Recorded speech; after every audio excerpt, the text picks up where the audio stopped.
Ang pagkamakasarili ang siyang hadlang sa pag-unlad ng lahat. At ito ang nais alisin sa atin ni Jesus sa pamamagitan ng pag-aalay niya ng sarili.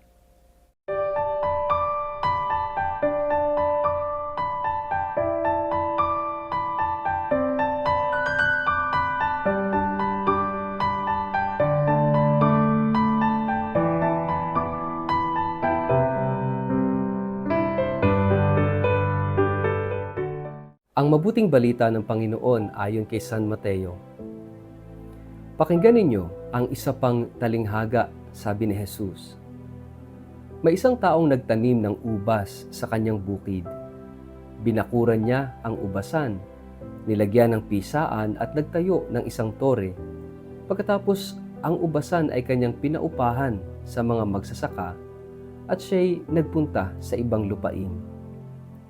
Nang dumating ang panahon ng pitasan ng ubas, pinapunta ng may-ari ng ubasan ang kanyang mga tauhan upang kunin sa mga magsasaka ang kanyang bahagi. Ngunit sinunggaban ng mga magsasaka ang mga tauhan. Binugbog nila ang isa, pinatay ang ikalawa, at binato naman ang ikatlo.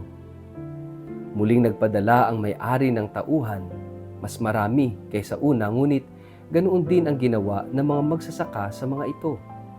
Sa kahuli-hulihay, pinapunta niya ang kanyang anak na lalaki. Sabi niya sa sarili, marahil na may igagalang nila ang aking anak.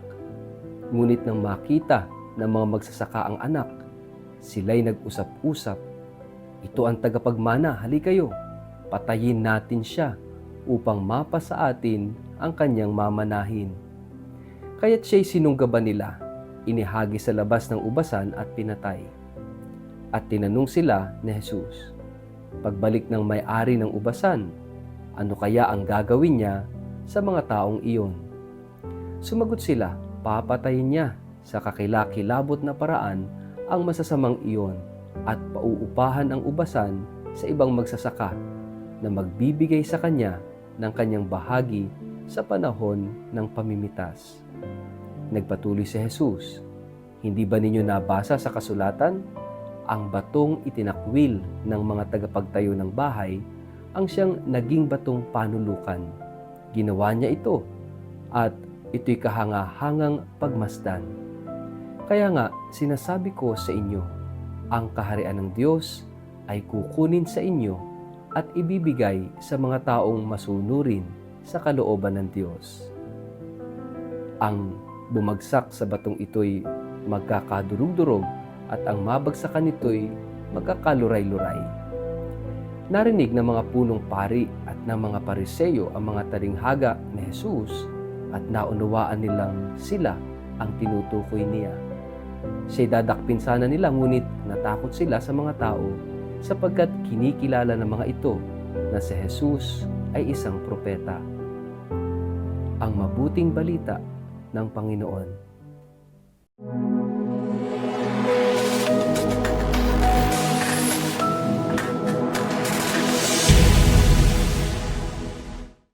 Mapagpalang araw po sa inyong lahat. Kumusta po kayo? Ang atin pong word of the day ay selfish. Bago po tayo magpalalim sa atin pong reflection ngayong araw na ito, kayo po ay muli kong inaanyayahan na huwag kakalimutan na mag-like, follow at subscribe sa ating page na Word of the Day. Ganun din po pakishare ang video ito sa inyong kapamilya, kamag-anak, kaibigan, mga kakilala sa social media para po sama-sama tayo sa pagiging media evangelizers at online missionaries na nagpapalaganap ng salita ng Diyos sa mundo ng social media. Paki-like at follow na rin po ako sa YouTube at sa Instagram. Mga kapatid, siguro naranasan nating lahat na maging selfish at some point sa buhay natin. At alam natin kung ano ang nagagawa ng selfishness ng isang tao. Katulad ng sinasabi rito sa ating gospel, dahil sa pagkamakasarili, nagnais na mangamkam ang mga tao dito sa character sa ating gospel to the point na nagawa nilang mambugbog, nagawa nilang manakit, nagawa nilang pumatay because of selfishness. Mula noon hanggang ngayon, kung ating titingnan, ang tao kapag umiral ang pagkamakasarili ay nakagagawa ng kasalanan, nakagagawa kahit ng mga karumal-dumal na krimen dahil sa pagkamakasarili. And this is the very story dito sa ating gospel, the very lesson. Sabi rito, mayroong ubasan na pagmamay-ari ng isang tao. Gumawa pa siya ng tore. At pagkatapos masaayos yung ubasan na yon, ay pinagkatiwala niya sa kanyang mga katiwala, sa mga magsasaka, at siya umalis. At sa panahon ng anihan ay siyempre bilang may-ari, actually kukuha siya ng kaparte niya. Kaya nagpadala siya ng kanyang mga alipin. Pero anong ginawa ng mga tao, ng mga supposedly pinagkatiwalaan niya? Sinunggaban nila, binugbog nila, at pinatay yung mga alipin. Yung iba ay binato. Nagpadala pa siya ng mga alipin at ganoon din ang ginawa. And later on, sabi niya, ipapadala ko yung aking anak.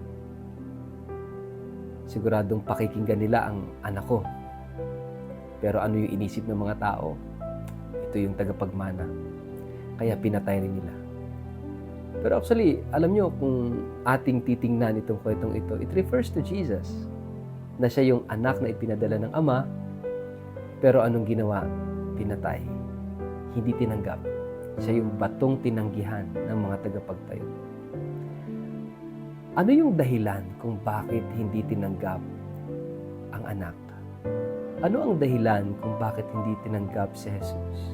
Isang salita, selfishness, pagkamakasarili. At ito rin mga kapatid, yung isang dahilan kung bakit pwede nating hindi tanggapin ang Diyos, pwede nating hindi tanggapin si Jesus sa buhay natin is because of selfishness. Kapag tayo ay punong-puno ng ating sarili, hindi natin tatanggapin si Jesus. Hindi natin tatanggapin ang Diyos.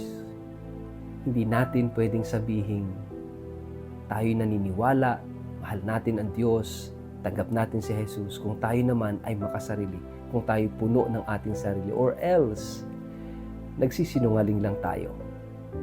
Cannot be. Sapagkat matatanggap lang natin si Jesus, ang Diyos, if we empty ourselves. Kapag binuksan natin at inalis ang iba pang laman ng puso, dahil yung presensya ng Diyos at presensya ni Jesus sa ating buhay, ito yung unang-unang papatayin, ito yung unang-unang aalisin ni Kristo sa puso natin, yung pagkamakasarili natin. And we will be challenged by Jesus to live like Him. At unang-una lalabas tayo sa ating sarili, sa ating pagkamakasarili. Mga kapatid, I know there are so many times in our life na tinalikuran natin si Jesus. Tinalikuran natin ang Diyos at nangibabaw yung ating pagkamakasarili. Sa tuwinang tayo nagkakasala, sa tuwinang tayo ay gumagawa ng mga maling desisyon, lalo na kahit alam na nating mali ang gagawin natin. So we set aside God in our life. We set aside Jesus in our life para mapagbigyan yung sarili. Pinapatay natin si Jesus sa ating buhay. Pinapatay natin ang Diyos sa ating pagkatao kapag ang sarili ang nangingibabaw sa atin. Kaya nga, ngayong panahon ng Kwaresma, mga kapatid, ito sana yung transformation, ito sana yung pagbabago na mangyari sa ating lahat, na ating pagsumikapan, yung mamatay sa sarili. Kasi hanggat hindi tayo namamatay sa sarili, hindi mabubuhay ang Diyos sa puso natin. Hindi mabubuhay si Jesus sa pagkatao natin. There is only one way for Jesus to be alive, for Jesus to be here in our hearts. At yun ay ang mamatay sa sarili. Mamatay ang pagkamakasarili. Mga kapatid, hindi man ito madali, subalit ito'y posible. Sa grasya at sa awa ng Diyos. Sa ngalan ng Ama, at ng Anak at ng Espiritu Santo. Amen. Ama naming Diyos, bigyan mo kami ng grasya, ng biyaya upang kami mamatay sa aming sarili at sa aming pagkamakasarili, at upang Ikaw ang mabuhay sa amin at manahan sa puso namin. Amen. Pagpalain po kayo at ingatan ng makapangyarihang Diyos, Ama at Anak at Espiritu Santo. Amen.